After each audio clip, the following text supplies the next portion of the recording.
Welcome to Subramani. Uh, a few concepts in personal finance. Actually, you are better off perhaps reading this, and I'll give you a link below in the description or in the first comment. And so there are some rules in personal finance, about 35 of them in my blog. I'll try talking to you about some of them. One, personal finance is far bigger than picking the right share or the right mutual fund. Yeah, a lot of people get confused between picking the right share and picking the right mutual fund and thinking that that is all there is to personal finance. That's not true. Making your goal statement, checking out your budget, making out your P&L or your income expenditure account, making your will, family financial communication, getting the documents right, making sure that the PAN card, the Aadhaar card and your investments, maybe your passport are in perfect sync in terms of name, address, everything. All that is part of personal finance. So picking a share, yes, it's important, but that may be just 5% of personal finance. That may be very important in your portfolio management. That is true. In creating wealth, that is important, but getting all the documentation right, managing the risk, all that has got nothing to do with picking up the stock. So picking up the stock is at best a small portion, right?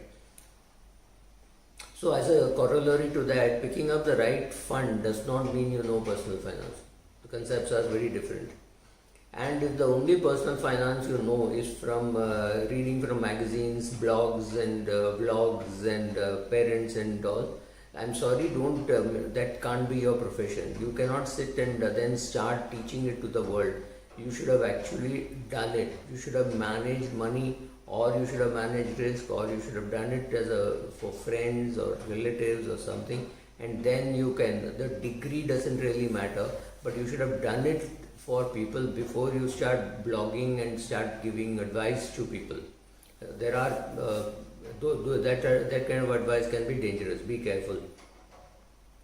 Another problem is just because a person calls himself a financial planner or a certified financial consultant, it doesn't mean anything. There is a complete alphabet soup out there about what the qualification can be. There are engineers, there are chartered accountants, there are cost accountants. Every type of person is there in the field, and he calls himself some kind of a financial planner that he is not. The most important number to monitor, if you just one number to monitor and you've created that number in Excel sheet or on some blog or website, great, that number has to be your net worth. How much is your net worth? Your assets minus liabilities. If you do not know what it is, please go to Subramani and read up. I've explained what is net worth. I think I've created a video also about it, but blog may be easier to find the concept of what is a net worth. First of all, you can learn to save well. It is nice to say I live well, that is great, but you need to save well. Maybe 30%, 40% of your income or whatever it is. If you are staying with your parents and you are still 23, 24, maybe even 100% is what you can save, technically speaking, because if you are not paying rent, you are not paying for food, you are not paying for any of those things, then you are capable of saving a much bigger amount than your counterpart who is paying rent and paying for food, etc. Right? Once you save the money or you learned how to save the money, that money has to be invested. Remember, it's a three-leg stool. One is you save well. Because you're well educated, you earn well, and therefore you save well. That has to be invested well, right? All the three legs are important. Being able to earn money and save money, and therefore you have money, and that money to be converted into an investment, right? All these concepts are necessary in the concept of wealth creation. Personal finance involves a lot of painful documentation, etc., which most of us don't like to do, like will making, power of attorney drafting, ensuring that your assets pass on very well. For example, it's a common concept saying, oh, husband and wife, both of you are holding the shares, so you don't need a nominee. Wrong concept. In the last few days, I've seen a couple die within 10 days of each other. That means that the family would definitely not have got enough time amidst all the COVID related worries that they would have had to go and change the nominee. Now, if there is no nominee and if both the husband and wife are dead, it's a nightmare getting that money out of that mutual fund. I can assure you that, right? Shun debit card, credit card, pay cash. That's the best way to teach your children. However, when you must use a card, use a credit card, don't use a debit card, because your debit card is more vulnerable to misuse and you can leave a big amount inadvertently perhaps in your savings bank account. Suppose 30 lakhs is lying in your savings bank account and somebody is able to compromise your debit card, and without the password or with somehow they are able to swipe off all the money. Now that can't happen in your credit card because you have a limit of just 1 lakh. So maximum amount you will lose is say 1 lakh.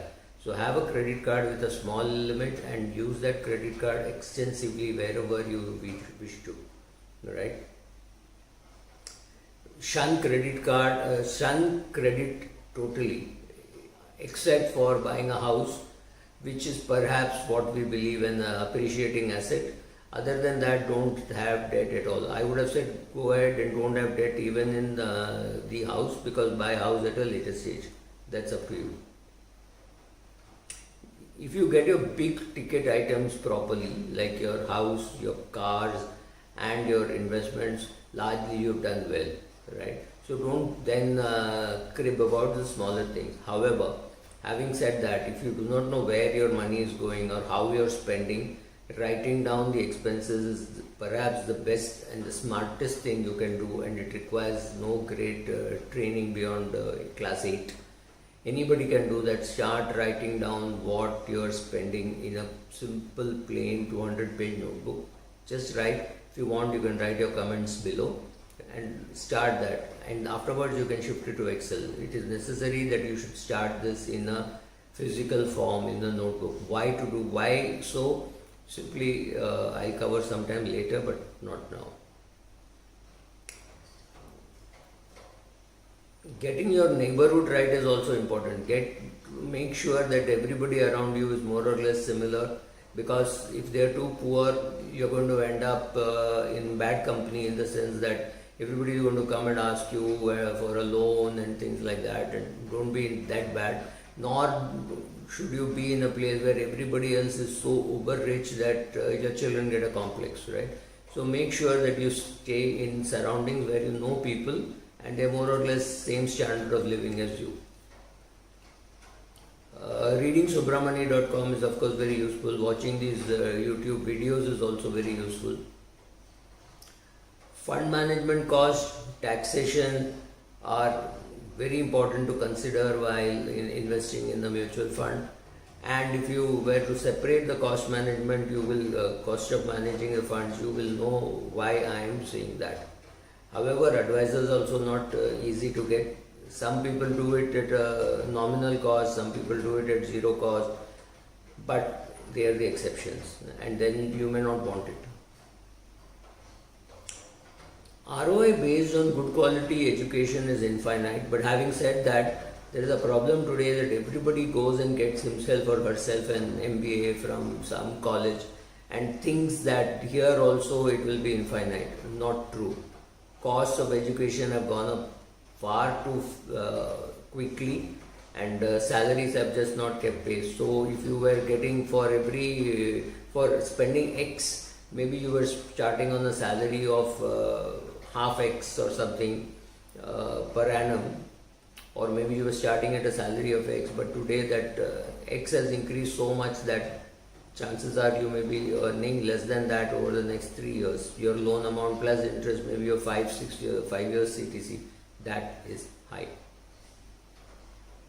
Be humble in investing, it helps. Remember, Ken Fisher called it the great market the great humiliator. So market definitely humbles you.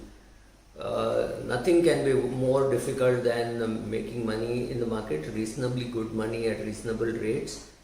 Of course, doing your CA can be a more humble experience, and some of us who've gone through both, I think humility comes from what has happened to us, and we realize where we stand. Thank you.